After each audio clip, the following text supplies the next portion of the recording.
네, 안녕하세요. 이성민 전도사입니다. 진짜 지난주에 여러분과 함께 수련회를 같이 했는데요. 다시 이렇게 동영상을 한다고 하니 하... 아무튼 여러분 많은 고민과 그 수련회를 통해서 많은 회복이 여러분들 안에 임했기를 저는 확신합니다. 그 둘째 날 밤에 경험했던 그 하나님의 임재, 그 뜨거웠던 하나님의 임재가 아직도 생생합니다. 네, 이런 코로나라는 상황 때문에 우리가 이제 최소 2주간은 만날 수 없는 상황입니다. 그래서 여러분께서 영상을 통해서라도 하나님의 말씀이 선포될 텐데 여러분께서 잘 들어주시고 또 이것에 대해서 잘 나눠주시면 좋겠습니다. 네, 오늘 특별히 오늘 본문은 요한계시록 22장 13절입니다. 오늘 본문 요한계시록 22장 13절 같이 한번 읽어보도록 할게요. 시작. 나는 알파와 오메가요, 처음과 마지막이요, 시작과 마침이라. 아멘. 아멘. 여러분, 성경에서 시간을 말할 때는 두 가지를 말합니다. 하나는 크로노스고요, 하나는 카이로스입니다. 크로노스는 그냥 흘러가는 시간, 수평적인 시간이고, 양을 이야기한다면 카이로스는 하나님과의 시간, 수직적인 시간이고 질을 이야기합니다. 여러분, 크로노스는 시기라고도 하고요, 카이로스는 시즌이라고 합니다. 성경은 그 시즌을 분별하기 위한 지침서라고 말합니다.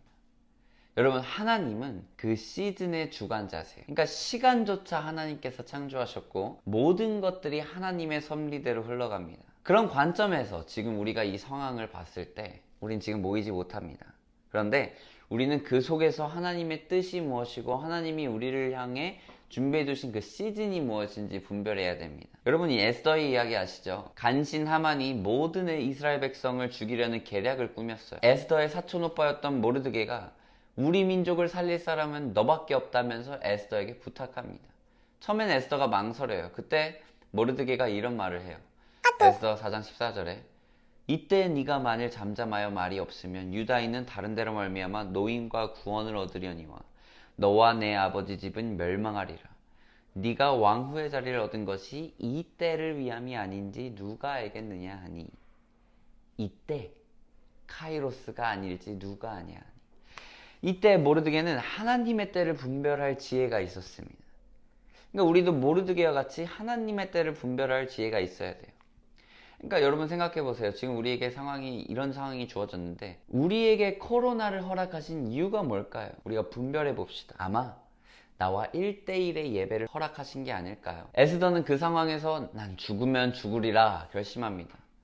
에스더는 왕이 뭘 원하냐고 처음에 에스더를 만났을 때 물어보지만 에스더는 그때 하만의 계략을 말할 수 있었음에도 불구하고 그냥 축제를 열어달라고 얘기합니다. 잔치를 열겠다고, 초대한다고 얘기합니다. 그러니까 왕이 바로 찾아왔을 때 그냥 하만이 이렇게 우리를 죽이려고 합니다 라고 말할 수 있었지만 에스더가 참고 카이로스, 하나님의 때를 기다려요. 그러니까 축제를 열고 다시 그 잔치 안에서 왕이 뭐를 원하냐라고 물어보는데 그때 또 하만의 계략을 말할 수 있었습니다. 하지만 한 번 더 카이로스를 기다려요. 그 후에 모르드게가 이전에 왕의 목숨을 구해줬다는 사실이 그때 밝혀집니다. 그러니까 만약에 왕이 모르드게가 자신을 구해줬다는 사실을 모르고 에스더가 하만의 계략을 밝혔다면 왕이 하만만 죽이면 죽었지 하만의 계획은 철회가 안 됐을지도 모릅니다. 이미 왕이 도장 찍은 그 사항을 되돌릴 수가 없기 때문이에요. 모르드게가 이 사건을 통해 이인자가 되지 못했다면, 모르드게가 이 사건을 통해 그 하만의 반지를 얻지 못했다면 유대인들은 여전히 심판받았을 겁니다. 왕이 이 사실을 알자 하만의 반지를 모르드게한테 줘버리죠. 하나님의 때가 있었습니다. 그러니까 에스더가 하나님의 카이로스를 믿고 기다렸기 때문에 모든 유대인들을 구할 수 있었어요. 여러분, 우리에게는 하나님의 카이로스를 구별할 줄 알아야 돼요. 진짜 하나님이 시간의 주관자인 것을 믿으시다면 우리는 그 하나님의 카이로스를 기다려야 될 줄도 알아야 됩니다. 우리가 이번 수련회를 통해서 하나님이 시간의 주관자라는 걸 진짜로 피부로 경험했습니다. 우리 리처지 하미나 전도사님을 통해서 선포됐던 말씀과 강의 모든 것들이 하나로 합력해서 선을 이루는 것을 우리가 느꼈고, 우리 교회가 10days revival이 끝나는 날에 갑자기 정부에서 부흥회를 금지했고, 우리 교회가 청년부 캠프를 하기 전에 그 금지가 풀려서 청년부 캠프를 할 수 있었고, 그리고 교회가 청소년 캠프 둘째 기도회가 이루어지기 전까지 지금의 팬데믹을 미루어 주셨어요. 놀랍지 않습니까? 모든 부서의 여름 사역이 이 코로나라는 상황 속에서 잘 이루어질 수 있게 되었습니다. 우리가 진짜 예배를 멈추지 않고 하나님을 뜨겁게 찾았더니 우리 교회의 모든 사역부들이 이 모든 여름 사역을 무사히 끝마칠 수 있었습니다. 여러분, 지금은 우리가 모이지 못합니다. 하지만 우리가 결단한 성경 통독 톡방에서 활발한 영역이 채워지고 리차지가 되는 시간이 되었으면 합니다. 하미나 전도사님이 쉼에 대해서 설교했더니 진짜 우리에게 쉼을 허락하셨네요. 특히 저한테요. 오늘부터 2주간은 만일을 대비해서 우리가 이렇게 영상으로밖에 만나지 못하지만 2주 후부터는 또 다른 방법을 강구하면서 모이기를 힘쓰도록 하겠습니다. 여러분, 이 영상을 보시고 댓글을 꼭 달아주십시오. 이 영상을 보고 있는 장면을 찍어서 인증샷을 찍어서 목장방에 올려주세요.